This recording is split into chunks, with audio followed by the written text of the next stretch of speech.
Welcome to Kalyani's world. ఈరోజు ఈ వీడియోలో ఇంట్లో ఎక్కువగా చేసే ఎగ్ రైస్ని చూపించబోతున్నాను.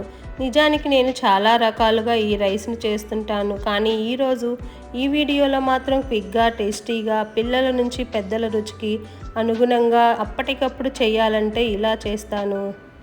రుచి చాలా అంటే చాలా కమ్మగా ఉంటుంది. ఈవెన్ అన్నం మిగిలిపోయినా సరే ఇలా చేస్తే చిటికలో ఫినిష్ అయిపోతుంది. మరి లేట్ చేయకుండా కమ్మగా నోరూరించే కారం రైస్ ఎలా తయారు చేసుకోవాలో ఇప్పుడు చూసేద్దాం. ముందుగా ఎగ్ రైస్కి ఉడికించిన రైస్ని తీసుకున్నాను. ఇది సుమారు 250 గ్రామ్స్ వరకు ఉంటుంది.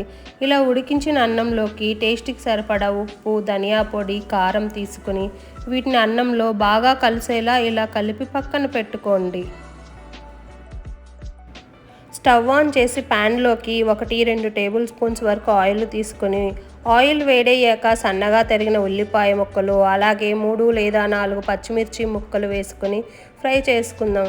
ఉల్లిపాయ ముక్కలు దోరగా వేగాక ఇందులోకి కొంచెం కరివేపాకు, అలాగే కొంచెం అల్లం పేస్ట్ వేసి ఫ్రై చేయండి.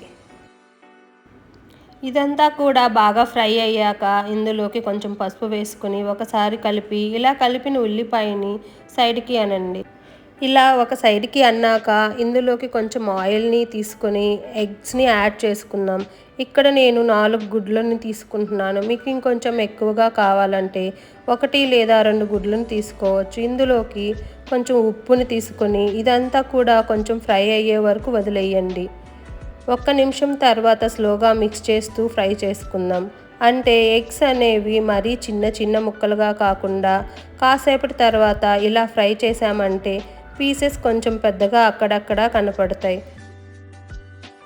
చూడండి, ఎగ్ అంతా బాగా ఫ్రై అవి ఇలా పీసెస్గా అయ్యాక ఇప్పుడు మనం కారం వేసి కలిపిన అన్నాన్ని తీసుకుందాం. ఇప్పుడు మంటని హై ఫ్లేమ్లో పెట్టి అన్నం అంతా వేడయ్యేలా హై ఫ్లేమ్లోనే కలపండి. ఇలా హై ఫ్లేమ్లో కలపడం వల్ల ఎగ్ ఫ్రైడ్ రైస్ అనేది చాలా టేస్టీగా ఉంటుంది. అలాగే అన్నం కూడా ఈవెన్గా వేడివేడిగా కుక్ అవుతుంది. చివరిలో కొంచెం కొత్తిమీర యాడ్ చేసుకుందాం. కావాలంటే చివరిలో ఇలా ఆనియన్స్ అలాగే లెమన్ని తీసుకోవచ్చు. అంతే, సూపర్ టేస్టీగా ఎగ్ కారం రైస్ రెడీ అయిపోయింది.